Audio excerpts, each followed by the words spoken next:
একটা প্রোগ্রামে যেতে না পারা তাদের জন্য অনেক বড় এক বোঝা মাথার উপরে। তবে আমি চেষ্টা করি মানুষের বরদোয়া থেকে বেঁচে থাকার জন্য। আমি সবসময় বলি আল্লাহর কাছে ভালো হওয়াটাই ভালো। যদি আমি আল্লাহর কাছে ভালো হয়ে চলতে পারি তো আল্লাহর মখলুক আমাকে ভালো মনে করবেন, সে ব্যবস্থা আল্লাহ করে দেবেন। তবে অজান্তে অসতর্কতামূলক অনেকে অনেক মন্তব্য হয়তোবা করে থাকেন, তাদের জন্য আমি ক্ষমা চাই। গতকালও প্রোগ্রাম অনেক দূরে যেতে পারি নাই, আজকেও বাদ মাগরিব একটা ছিল ওপারে, বলছি আমি যাব না। এখানে বাসার পাশে যেহেতু একটু কথা বলে চলে আসব। কেউ ধারণা যে অসুস্থ হোক এখানে আসতে হবে, কেউ আবার মনে করেন অসুস্থ যেহেতু হয়েছি তো হয়েই থাকি, কালকে অমুকের মাহফিল করবে তো আমারটা কেন বন্ধ থাকবে, তাহলে অসুস্থই থাকা জীবন।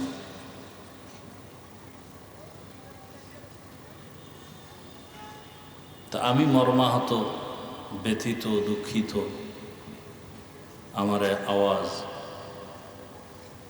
আমার মহাব্বতের যারা সবাই শুনবেন, আমি চেষ্টা করি প্রত্যেকটা প্রোগ্রামে উপস্থিত হওয়ার। যেমন এখানে এত লোক আসছে, এরা তো জানে আমি আসব, এসে যদি দেখে আমি নাই, স্বাভাবিক একটু মনে কষ্ট লাগতে পারে।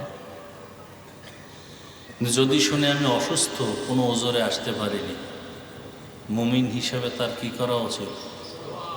দোয়া করা উচিত।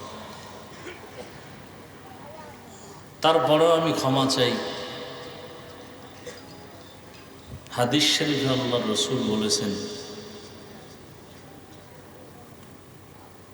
আল্লাহ যদি কাউকে মহাব্বত করেন, ইজ্জত দিতে চান, বাড়াতে চান,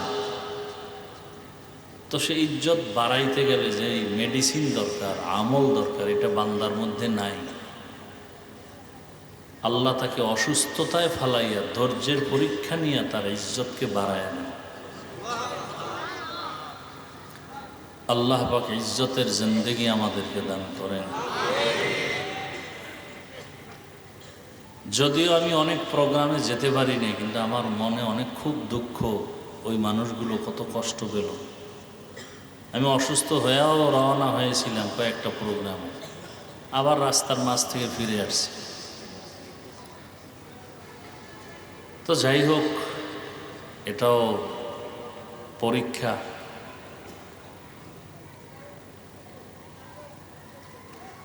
আল্লাহ পাক রব্বুল আলামিন এই উম্মতের মোহাব্বতকে দায়েমান কবুল করেন। তো সুস্থতা বড় দামি এক নেয়ামত। আল্লাহ আপনাদেরকে আমাদেরকে যাদেরকে সুস্থ রেখেছেন আর একবার শুকর আদায় করি আলহামদুলিল্লাহ। যারা এখনো অসুস্থ, ঘরে হসপিটালে বিভিন্নভাবে, আল্লাহ তাদেরকেও সুস্থতার নেয়ামত দান করেন।